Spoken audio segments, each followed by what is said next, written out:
Well, it's my pleasure to be here today with AED's new chairman, Ken Taylor with Ohio CAD. Ken, welcome. And I thought we'd take a little time to introduce you to the members of AED for those who weren't able to join us at Summit in January. Why don't we start by sharing with everybody how you got into the equipment business? Well, my start in the equipment business followed having attended a four-year college with an economics degree, and then spent about 3 years working in Washington, D.C. in an economics kind of a job. And then life brought me back to Cleveland, Ohio, where I'm from, and joined the business. Of course, being a third generation tailor, it's been on my radar screen for most of my life. And yet this was the time to take the plunge and basically never look back. So that was my beginnings back in 1988. Tell us a little bit about your dealership, Ken, and the market you serve. And you're a little unique in AED in the fact that you not only do construction and ag equipment, but you've got some other lines that you represent as well.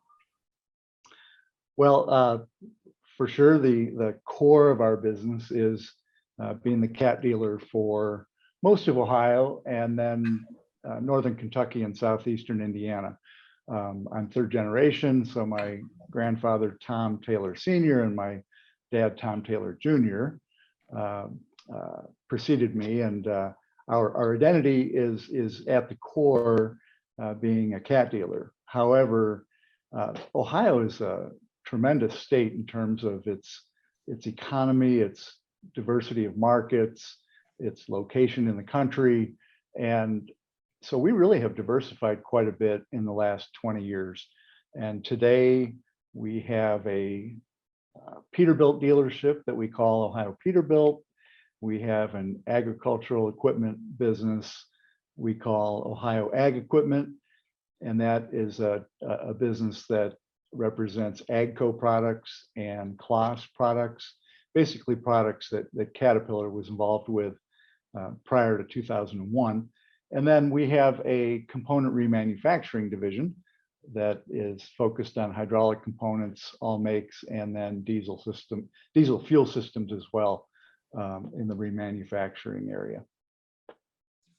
Now, Ken, you're not the first tailor to hold the presidency, which then became the chairmanship of AED in your family.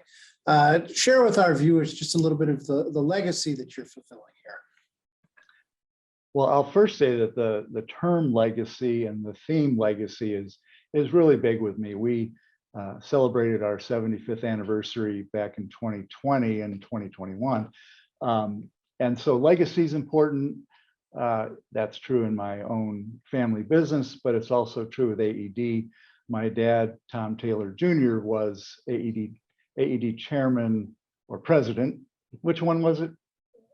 He would have served as president before they but it seems like right after his service they changed the titles. Okay, so he was president in 1989.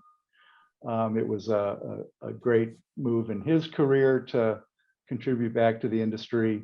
I know back then he was focused on exceptional customer service was a theme, membership, growth and development was a theme, advocacy was a theme, and so he really enjoyed his year in the role, and that's just been out there for me as a possibility over these years. I'm now with the dealership 34 years, and this is a great time to follow in his footsteps as the fourth legacy chairman now in the business here. As you come into the role of chairman of AED, share with us some of the challenges that dealers are facing and that you've talked with other dealers about and you're experiencing yourself.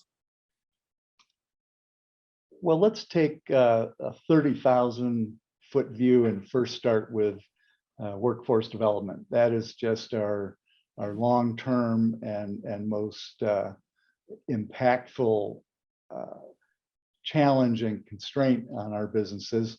All trades have these challenges. And so this is where I want to spend my time and energy as chairman to really bring more focus in our industry, in Washington, nationally to the workforce challenge. So that would be the main challenge, and primarily, of course, it's service technicians, but it's really our industry. We have so many wonderful career options, and we just need to get that message across every corner of our society and our economy. Secondly, we're all experiencing the supply chain inventory shortages issue that is plaguing our economy. There are different sources of that challenge for us, and interestingly, we're 2 years or more now since the pandemic started, and yet the supply chain is not fixed. And really all industries are feeling this. Gosh, we just received a Christmas present in the mail, 4 or 5 months late because of the supply chain, or perhaps maybe it's 6 or 7 months early. I guess we could look at it that way. But we all are struggling with that availability of equipment and parts and rental equipment and just the whole range. So that would be the second major challenge. And I think finally, just really being heard in Washington, D.C. it's a challenge in that, and we have a vast nation of many different geographies and markets, and we are so well represented in Washington by AED, and in particular with Daniel Fisher, and we are in a good position to be heard, and we are being heard, but just staying with our needs and wants and our input in Washington needs to continue at a high level, and that'll pay dividends for our businesses and our employees and our industry. So those would be 3 things I'd mention.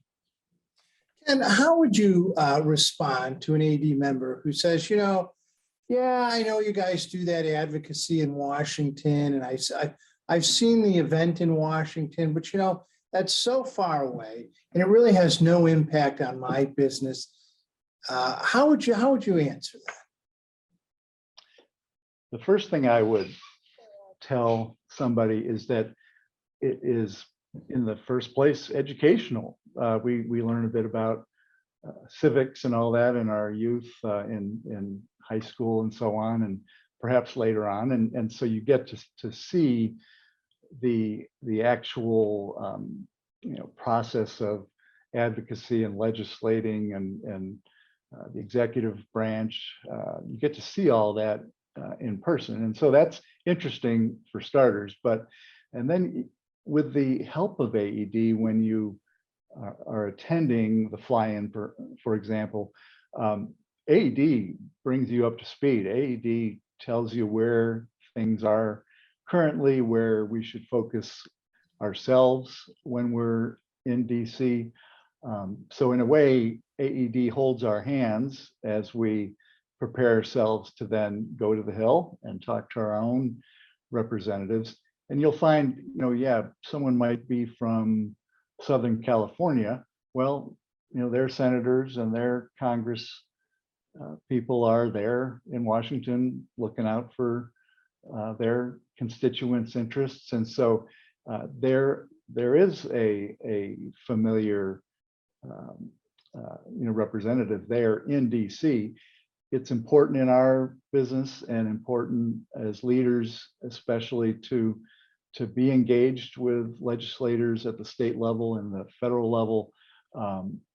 This is one way to truly either begin or further develop those relationships that are important. And if you're not at the table, you're going to be eaten.